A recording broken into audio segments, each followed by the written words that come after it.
you to kind of get an idea of how this would impact just your emotional state, your level of anxiety and stress is, I don't know if you've ever been in a really loud place like a concert or like a loud restaurant or a bar, and you're trying to have a conversation. If you ever talk really loud just to hear each word that you're saying, it's a subluxation is kind of like that. Or if you've been on the phone and you've had bad reception, whether it's staticky or you're getting every other word, right? And it's just, how does that make you feel, right? When you're in those environments, it makes you feel on edge. It's frustrating. It's irritating, right? And so a subluxation really creates that environment for your nervous system when it's in there, and it just makes all other functions really difficult. And maybe a way to say it is, it makes the threshold that you have until you're gonna start to have those anxious feelings and stress, it makes that threshold smaller. So, and there's certain things that we know that can kind of tip us off, like if we're hungry, we're tired, we're lost, we're frustrated. When we're in those states, your threshold's lower to when you're gonna lose your control or you're gonna get really upset.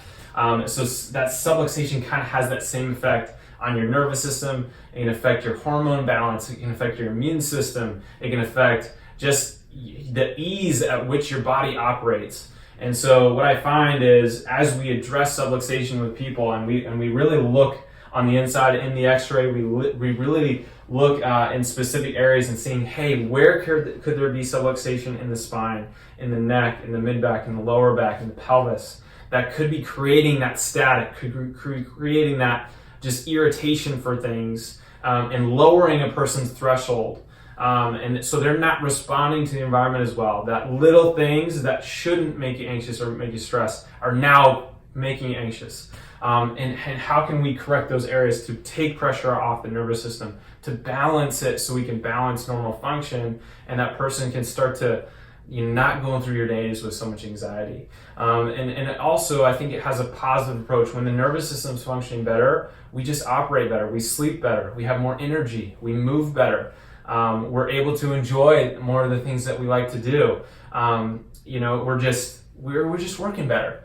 And what I find is, maybe I'm not adjusting somebody for anxiety per se, but as they're able to get their workouts in again, as they're able to get a full night of sleep again, as they're able to enjoy their time with their family, and they're able to concentrate better with a clearer mind, they're able to relax better at night, they just feel better, they're not in pain, right?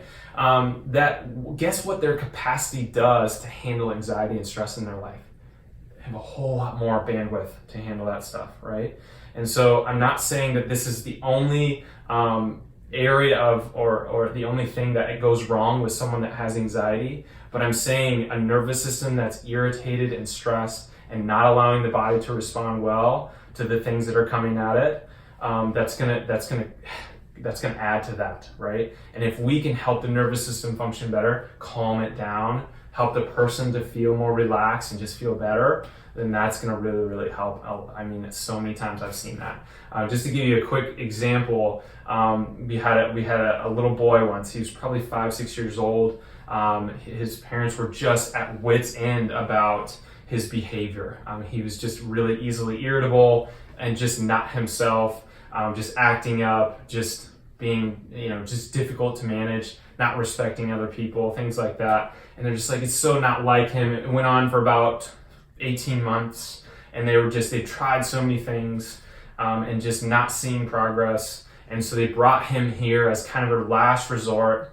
And I remember we do a workshop every week for our newer patients, and we have them go through that in the next first couple weeks of their care. And I was with Dr. Mark, and I remember both mom and dad were there and their son was there, and they just looked at us and they said, gosh, like we just feel like we have our son back. We feel like it's just night and day difference compared to when he was getting adjusted.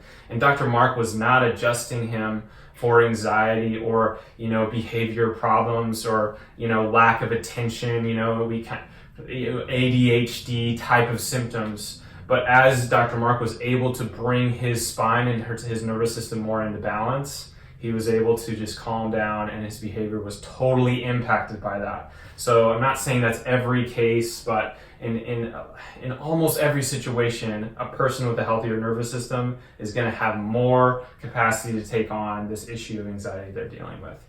So next video, we'll walk through what does an adjustment look like. There's a lot of misconceptions about what adjusting is, and so we'll walk through that with someone next time with you.